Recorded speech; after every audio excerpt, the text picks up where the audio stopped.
There is a reality which exists past what we can see.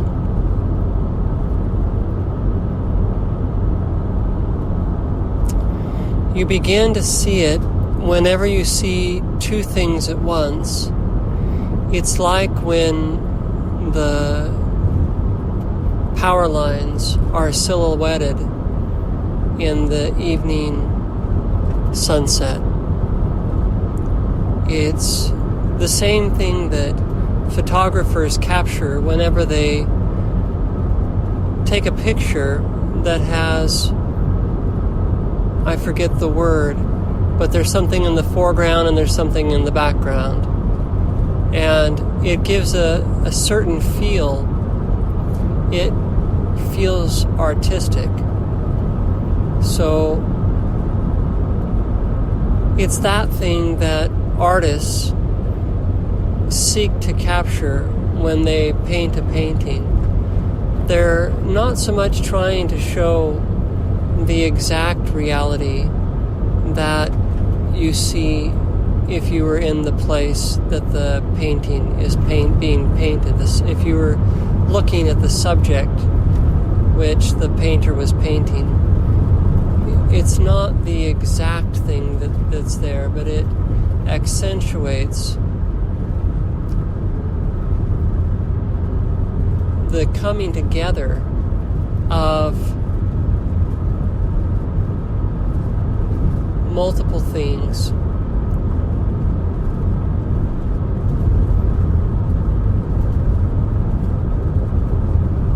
And so that's what I want to talk about for a minute, is that there is a world which exists beyond what we can see.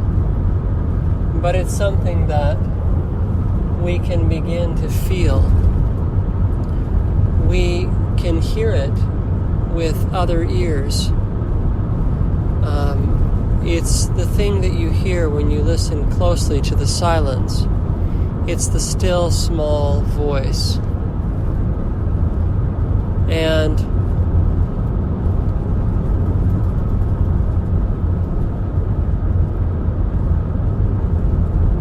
it is the place where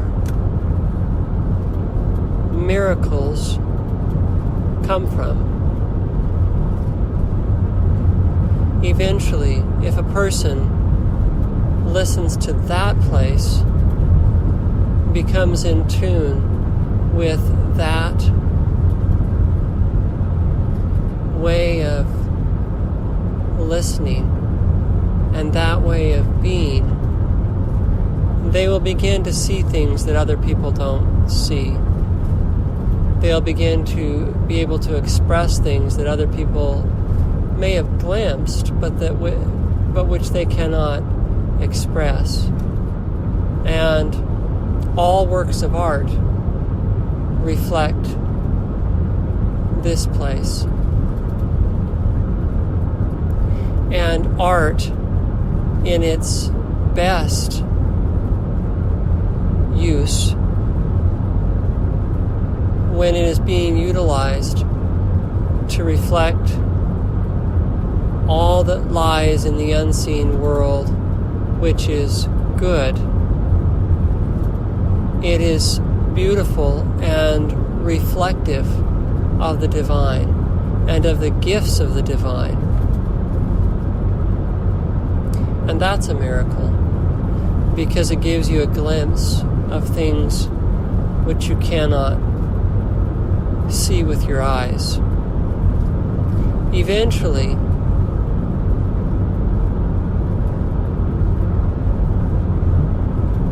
there is a world which will open up to the eyes. You'll see what eyes don't see, those things which eyes do not yet see. So I want to tell of an experience I had. I was washing windows. I used to do that for a living. So I was cleaning windows, and I felt particularly drawn out in my heart towards the unseen place, longing for it. And I decided to slow down and to find the movements that were most in keeping with,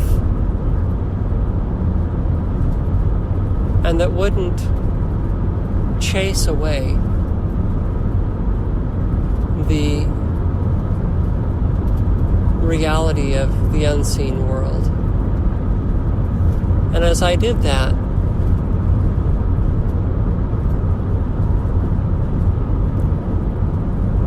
something rose up in me that morning, which has risen up in me many times, which is a feeling like I am wasting time. And I remember I thought to myself, well, I know that this voice of impatience, what I thought to myself is, I don't think it's an honest voice. And I remember thinking to myself, and even saying in my mind, I choose to disbelieve. I choose to not believe that there isn't time to listen for the unseen world. I was working on a job which was going to take me about 4 hours. And as I made my way along, cleaning windows,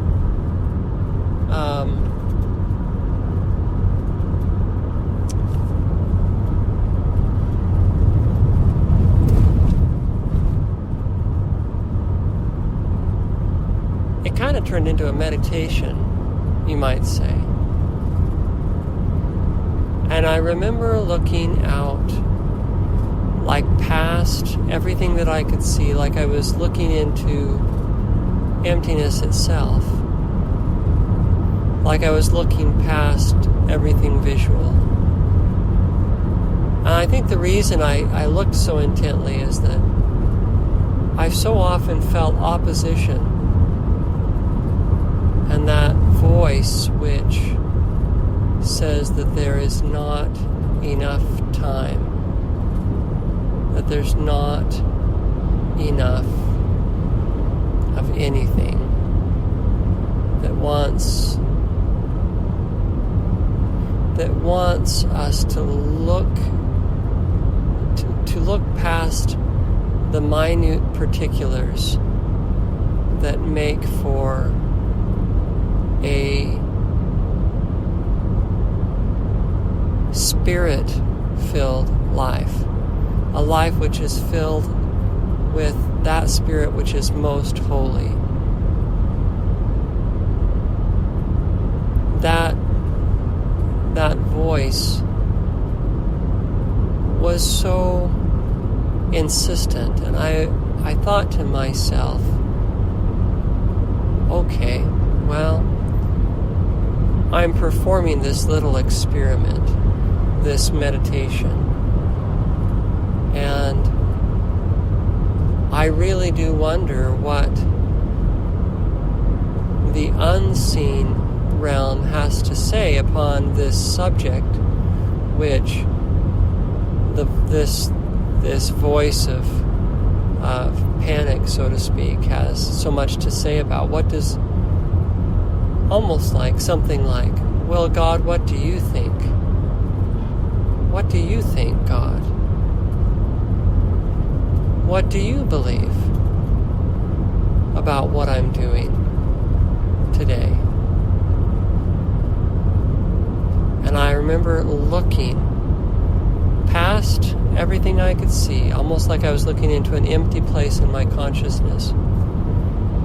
And it grew so quiet in my mind that it was uncomfortable. And I've had that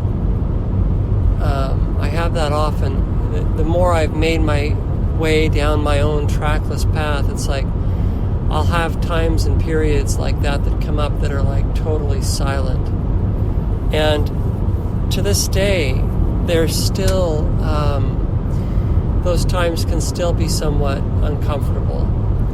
And at that time, especially, it was uncomfortable for me.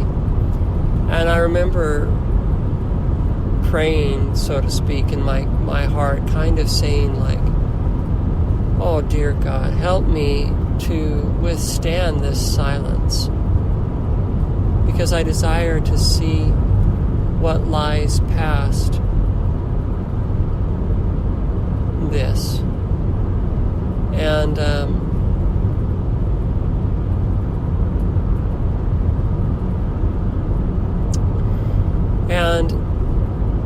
as I did so, and as the time passed, a couple of strange, interesting things happened. Number one,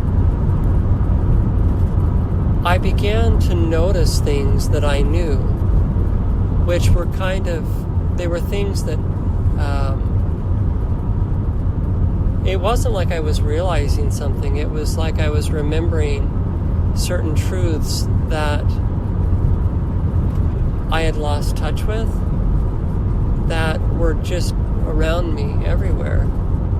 And they were really profound truths. At this moment, I can't tell you what they were. Because they were just present while I was in that state. And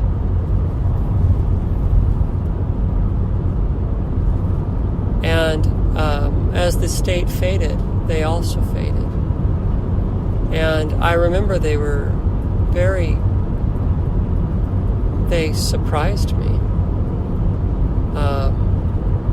Things that I don't think that I had heard people say before were just kind of evident while I was in that state. And then another strange thing happened. That morning I put on a new hat, a new baseball cap that I liked, and I put on a shirt that was kind of new, so I think I looked a little maybe nicer than I normally looked. Of course, they were work clothes, but the owner of the building, while I was there, he came over and said, hey, I need to get you to give me a quote on cleaning this other part. And I said, okay, I'll do that a little bit later when I finish. And then as I kept working, he came over again. He says, I really would like you to do this. And I could tell he was almost kind of nervous around me. And I felt like I didn't want to be rushed. I was on a time frame for the job I was doing. I had to have it finished by a certain time. And so I told him again I'd check, I'd look at that after I was done. And this was kind of different for me. Normally I would have run over and done it, and then I would have come back and been in a great big hurry to try and finish the job I had to do by a certain time. And he came over, and he seemed almost nervous each time he came, like, I'd like you to... And I finally explained, I said, well, I need to finish this by a certain time, but I'll come over there. And I had a sense, like, the state I was in, he felt kind of intimidated by. And he was the owner of this big, beautiful building, and I was just cleaning a restaurant in that building. And he... when I was, that last time that he came over, he said, look, I don't have a lot of money. And it was the strangest thing to have somebody say, because I was just a lowly window cleaner, and he almost felt like I could tell that he felt ill-matched in somehow in whatever would be the negotiation for how much it would cost to clean these other windows. As if too, like my reticence to go do it immediately was a sign to him that I was trying to negotiate in some way for a higher price. It was kind of strange. strange. And he says, look, I haven't got a ton of money, And a strange thing for him to say. And I said, well, sir, I need to finish this job because I'm on a time frame. But I'd be glad to come over afterwards. And when he realized that was the problem, he kind of looked relaxed. He's like, oh, that's what it is. And he went back to what he was doing. And I thought how strange that was. It was like the state I was in. It attracted him and at the same time intimidated him. It was strange. The other thing that was interesting is I remember after I was probably 3 hours in, and it's as if I was starting to see the unseen place. But the strange thing about the unseen place was that it was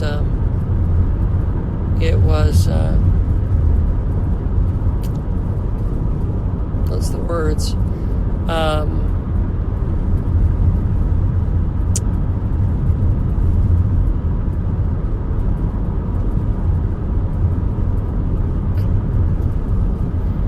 It was, once I saw, that day, I feel like I saw it as clearly as probably any other day I've seen it in my life. And when I did, it was interesting that it was, number one, so different than this world.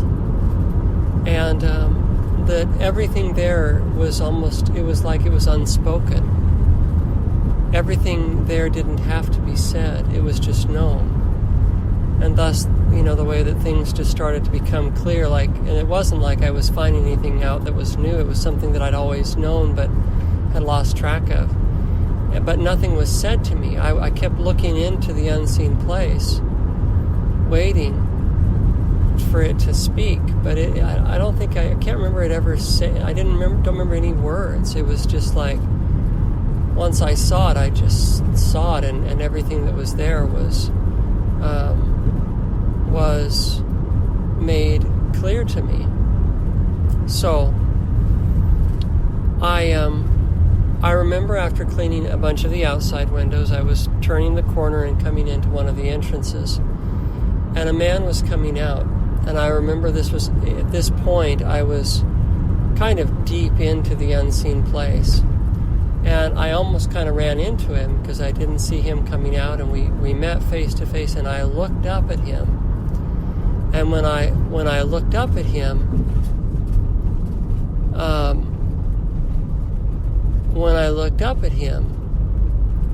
I immediately, I wouldn't even say I felt, immediately, like love just came up inside of me and just poured out into this man. And I think I didn't say much more than, hello, how are you? Or, oh, excuse me, hello. Something like that. But in that little exchange, I felt like a river, like a torrent of love that went through me for this complete stranger. And it surprised me and I didn't even know it was there.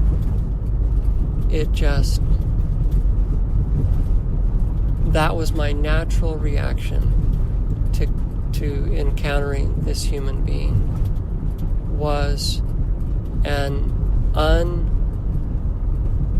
uninhibited, complete love. So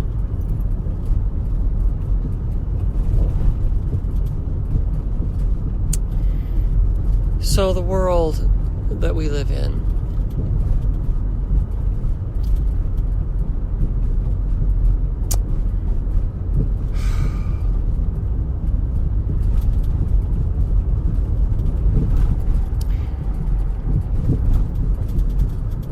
I've not yet seen with my eyes what I have seen with the eye of faith. But I do not doubt that the time will come when I will see with my eyes what I have seen with the eye of faith. But how will we ever see a better world if we do not look, if we do not turn our eyes toward the unseen realm? If we believe that this is all there is, this world, we will be tempted to try to change this world by earthly means, and we will cause greater harm. The great changes that will come to this world will come through faith, through believing in the unseen. For there is far more that you cannot see than what you see. And so, even were we to turn our collective human eye upon the problems that we face, we would still be very, very limited. It is only the eye of faith that believes in unseen things that has the power to make true and lasting changes in the world around us. Changes which will actually make this earth into something higher. You know, there's a concept that has become largely lost in our world today. And it's something that I think our parents perhaps and their parents talked more about. And it's the idea of repentance. And the idea is that there is something inherently wrong with the way that we see things. And this is a very useful idea because it makes us open to receive something from the unseen realm. If we believe that we are sufficient to the task and that we can remake the world in the image that we believe to be best, and when we have great plans for the world, we are in danger because of that element which we cannot see. So that's why we all may see that other world differently, because we only have two eyes apiece. And the God of the unseen world, it would be presumptuous for any one of us to say that we know him in a complete sense. So, if that's the case, it seems to me that the best course is to turn our hearts to that unseen place and listen.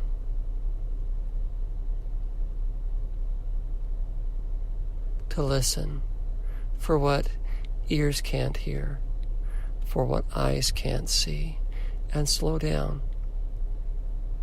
Slow down.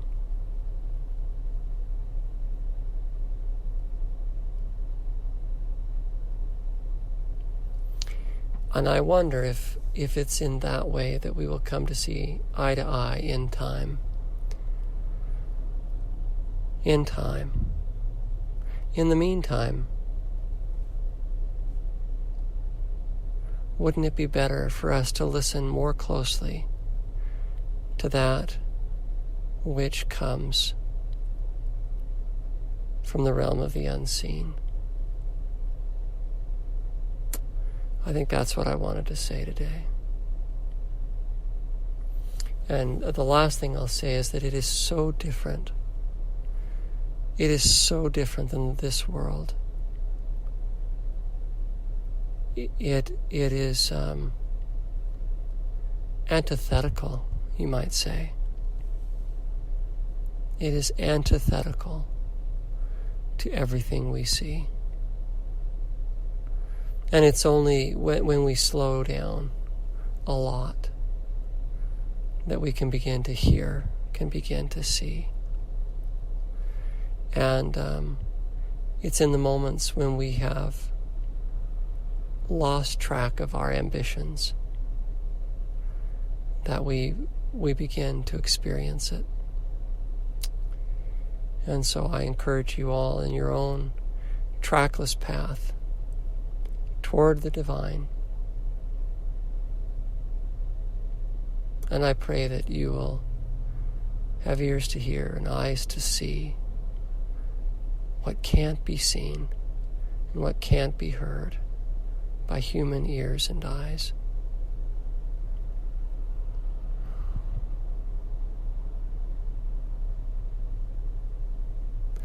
I pray in the name of Jesus Christ.